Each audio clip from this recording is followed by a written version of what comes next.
Muy bien, habiendo recibido muchísimos mensajes pidiéndome que por favor continuara con la publicación de casos clínicos, vamos a continuar con esta actividad. Vamos a hablar sobre un caso clínico presentado que llegó a mi consulta el día 12 de diciembre y que se trataba de una displasia esquelética. Este caso ya lo publicamos en Instagram con todos los datos para hacer el ejercicio clínico y pues esta es la resolución del mismo y todos los comentarios relacionados. Antes de comenzar con el video, los voy a invitar a que se suscriban al canal, a que le den a la campanita de notificaciones para recibir una notificación cada vez que subo material nuevo, y también a darle like, ya que esto pues ayuda a apoyar este tipo de actividades. Otra de las cosas bastante importantes para mí es que lo compartan con sus colegas, amigos, pacientes y familiares, de forma tal de que la información se haga extensiva. Bien, como les dije, este caso clínico acudió a mi consulta. Esta paciente fue referida a mi consulta el 10 de diciembre. Era una paciente aproximadamente de unos 28 años de edad, que tenía 5 gestas, 2 partos, 2 abortos, sin antecedentes maternos de importancia, ni tampoco antecedentes paternos. Sin embargo, en relación a los antecedentes paternos, vamos a conversar de algo importante que quizás pudo haber sido un dato importante al final del caso. Y este embarazo estaba muy bien controlado, la paciente no había tenido ninguna eventualidad. Como les comenté, fue referida a las 35 semanas y 5 días. El motivo fue un acortamiento de huesos largos. Realmente el motivo fue una disparidad entre lo que vendría siendo la edad gestacional calculada por la fecha de última menstruación y también por los ecos del primer trimestre, así como también una disparidad entre la biometría de huesos largos y la biometría cefálica. Todo esto fue el motivo de referencia. El médico también comentó que había esta disparidad, había comenzado a aparecer a finales del segundo trimestre, o por lo menos a hacerse más obvia a finales del segundo trimestre. Recuerden que se trata de un feto de 35 semanas y 5 días, donde a veces es difícil obtener las imágenes que necesitamos para hacer la biometría justo donde debe realizarse. Sin embargo, obviamente aquí vemos que el perímetro cefálico, el diámetro biparietal y el diámetro occipitofrontal pues son mucho mayores a la edad gestacional esperada. Fíjense que aquí tenemos 37 semanas y un día para el diámetro biparietal. No vamos a prestarle tanta atención a las medidas, sino a la edad gestacional calculada por ellas. Para efectos del caso y también para que sea más comprensible para los pacientes que visitan el canal. El diámetro occipitofrontal nos da para 37 semanas y 4 días la circunferencia cefálica nos da para 37 semanas y 4 días y el diámetro occipitofrontal para 37 semanas y 6 días. Recuerden que estamos hablando de que era un feto que tenía 35 semanas y 5 días. Muy bien. La circunferencia abdominal era concordante con una biometría para 34 semanas y 5 días. El fémur, efectivamente, era un fémur que no estaba deformado, no estaba incurvado, y la biometría era consistente para un embarazo de 28 semanas y 3 días, es decir, había una diferencia aproximadamente de 7 semanas con la edad gestacional calculada por fecha de última regla y por el ultrasonido del primer trimestre.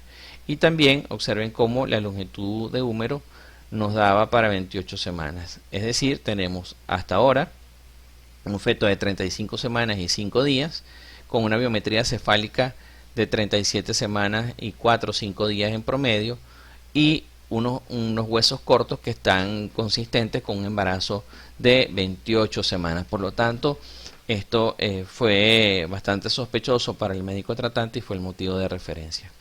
Aquí nosotros podemos observar que, como les dije, fecha última regla había sido el 19 de marzo y tenía 35 semanas y 5 días. La biometría en promedio nos daba para 34, el peso en promedio nos daba para 2 kilos 200 gramos, y observen cómo el diámetro biparietal estaba entre el percentil 75 y el 90, igual que el occipito frontal, y la circunferencia cefálica estaba entre el 50 y el 75.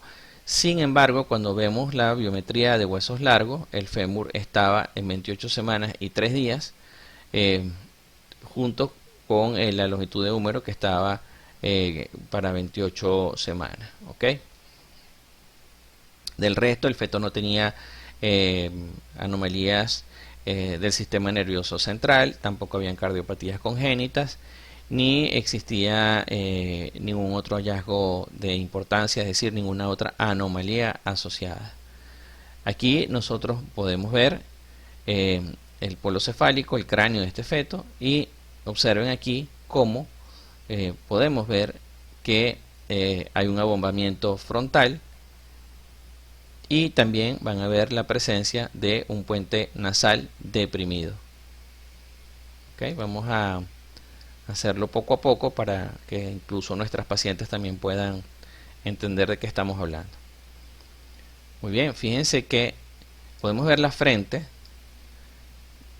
y podemos ver la nariz, pero aquí observen este gap o digamos, este espacio negro que ven aquí, que se produce o que está ubicado entre la frente y la nariz, que es producto de ese puente nasal deprimido. ¿Okay? Y también, o si ustedes también lo quieren llamar o ver desde otro punto de vista, ven aquí que existe un abombamiento frontal. Muy bien. Aquí se observa mucho mejor, y cuando el feto medio nos da el perfil, podemos definitivamente ver el abombamiento frontal y la depresión del puente nasal. Aquí tenemos otro video. Igual, fíjense la nariz, los labios bien, sin anomalías. Y el abombamiento frontal y la depresión del puente nasal. Otro video muy parecido. Abombamiento frontal, depresión del puente nasal y pues estos signos bastante característicos de este tipo de anomalía, que ya veremos cuál es el diagnóstico definitivo. Aquí podemos ver mucho mejor la depresión del hueso nasal, mejor dicho, del puente nasal, y el abombamiento frontal. También estos fetos tienen unos labios un poco prominentes, lamentablemente por las semanas que tenía y por la ubicación de la placenta, y no pudimos obtener una imagen de los miembros superiores y también de las manos, que son claves también para el diagnóstico, como veremos más adelante. Bien, el diagnóstico definitivo en este caso, una displasia esquelética, específicamente una acondroplasia heterocigota, y ya veremos que también existe una acondroplasia homocigota, que es un trastorno letal. Este no es letal, y ya veremos cuáles son los hallazgos que definen esta patología. Sabemos que la acondroplasia es la condrodisplasia más frecuente, por eso debemos conocer todos los signos ecográficos que pudiéramos encontrar en ella, porque eventualmente nos vamos a conseguir unos cuantos casos en nuestra consulta. Se caracteriza por un acortamiento rizomélico de los miembros, es decir, de lo que vendría siendo húmero y fémur. Debemos recordar que existe una forma homocigota y que es letal, y que también existe una forma heterocigota, que es nuestro caso, que es una forma no letal. Recuerden que la forma heterocigota se parece mucho a la displasia tanatofórica, y en este caso, no, como les comenté, no habían otros signos asociados, como por ejemplo un tórax angosto, incluso un cráneo en forma de trébol, como pudiéramos ver en la displasia tanatofórica.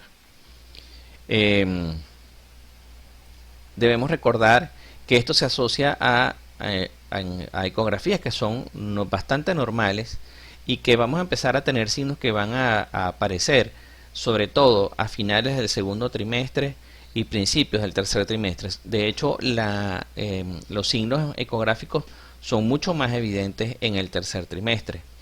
Por esto es que en el caso de la paciente, esta paciente me preguntaba con insistencia si era que al médico se le había pasado el diagnóstico, y yo le decía no, el médico lo sospechó, pero hizo el seguimiento y cuando los signos fueron más evidentes, es decir, en el tercer trimestre, fue el momento en el que lo refirió.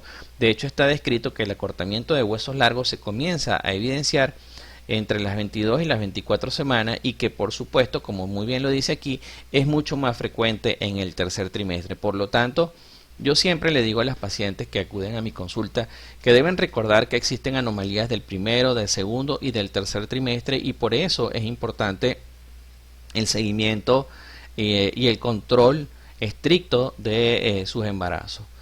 Para nadie es un secreto que las displasias esqueléticas, obviamente como esta, pueden ser más frecuentes a esta edad gestacional. Hay displasias esqueléticas que pueden ser evidentes en edades gestacionales más tempranas, sobre todo si estamos hablando de las displasias esqueléticas letales. En este caso es una acondroplasia heterocigota, lo cual no es un trastorno no letal y por esto las manifestaciones son un poco más tardías. Otra de las características evidentes, sobre todo en el tercer trimestre, es la megalocefalia, es decir, una cabecita grande. Fíjense que en este caso nos da para 37 semanas y unos días, teniendo 35 semanas y 5 días por fecha de última regla y por ultrasonidos del primer trimestre.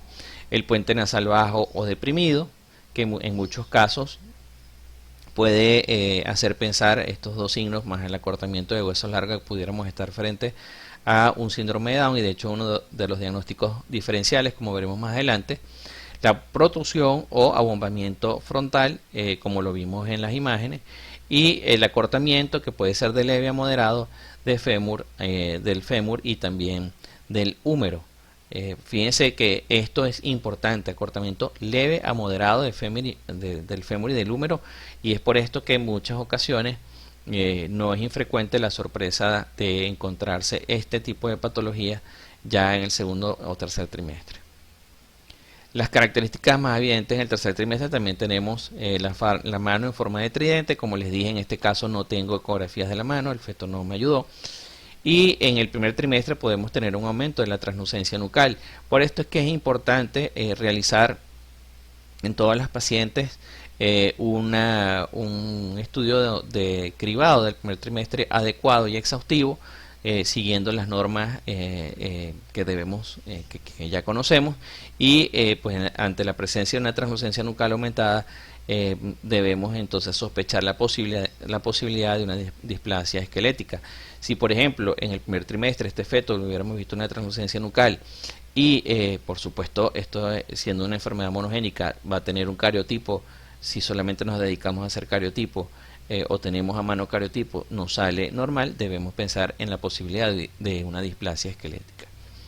Dentro de los diagnósticos diferenciales, por supuesto, la restricción asimétrica o del crecimiento intrauterino, bueno, un término que está un poco, digamos que obsoleto, pero para los efectos de este caso es preferible usarlo. También la trisomía 21 o síndrome de Down, de hecho el médico sospechaba esta posibilidad. La hipocondroplasia, que no es infrecuente, recuerden que hay muchos, pero muchos de nuestros pacientes que tienen madres y padres hipocondroplásicos, incluso se sospechan mucho cuando en la consulta yo agarro, les tomo fotos y les muestro que sus características físicas concuerdan con casos de hipocondroplasia y son pacientes que hay que asesorarlos adecuadamente porque recuerden que la hipocondroplasia es igual un trastorno autosómico dominante. Hay un 50% de posibilidad de recurrencia en la descendencia y si ustedes están frente a una madre o un padre hipocondroplásico y les está llegando la consulta, por ejemplo, a las 23, 24 semanas, hay que asesorarlos, enviarlos al genetista que confirme el diagnóstico y también alertar al médico tratante que muchas veces desconoce de esta condición de los padres o de uno o de los dos o de uno de la madre o del padre y pues pudieran tener estos fetos que también tienen macrocránea, ver un trabajo de parto comprometido. Así que mucho, pero mucho cuidado con la hipocondroplasia, que no es infrecuente en nuestros pacientes, ya sea por vía paterna o por vía materna. También tendremos el síndrome de Nist, la displasia espondiloepificiaria y el síndrome de Russell-Silver. Sabemos que esto tiene un patrón de herencia autosómico dominante, puede haber sido heredado tanto por vía paterna como por vía materna. Sin embargo, en el 80-90% de los casos ambos padres están perfectos, no hay antecedentes en la familia y se debe entonces a una mutación nueva. Les dije que íbamos a hablar un poco sobre la edad del papá. En este caso el papá tenía 52 años, que si se ponen a ver, la mayoría de los textos no aclara a qué se refieren cuando dicen edad paterna avanzada como una posible causa de esta displasia esquelética. Sin embargo, bueno, queda ahí. La paciente era una paciente, fíjense, de 28 años y el papá tenía creo que 52 o 54 años. En los casos de acondroplasia heterocigota, la evolución natural es compatible totalmente con la vida y con una inteligencia normal. Ciertamente estos individuos van a tener sus limitaciones físicas, pero van a tener una vida digamos que bastante normal. Y por supuesto sabemos que los portadores de este tipo de trastornos pueden requerir algunos tratamientos ortopédicos, ya que pues por su estatura tiene compromiso sobre todo a nivel vertebral. Bien, muchísimas gracias. Bueno, y vamos a regresar entonces con los casos clínicos. Los vamos a seguir publicando en la medida que el tiempo me lo permita. Para mí es muy importante que apoyen esta actividad, que la compartan, que se suscriban al canal, que le den a la campanita de notificaciones y a like si ustedes creen que esta información ha sido de importancia para ustedes. Para mí es realmente de muchísimo, pero muchísimo apoyo. Que tengan un feliz fin de semana, un feliz domingo y nos vemos en el próximo caso clínico que ya lo estoy editando. Un abrazo.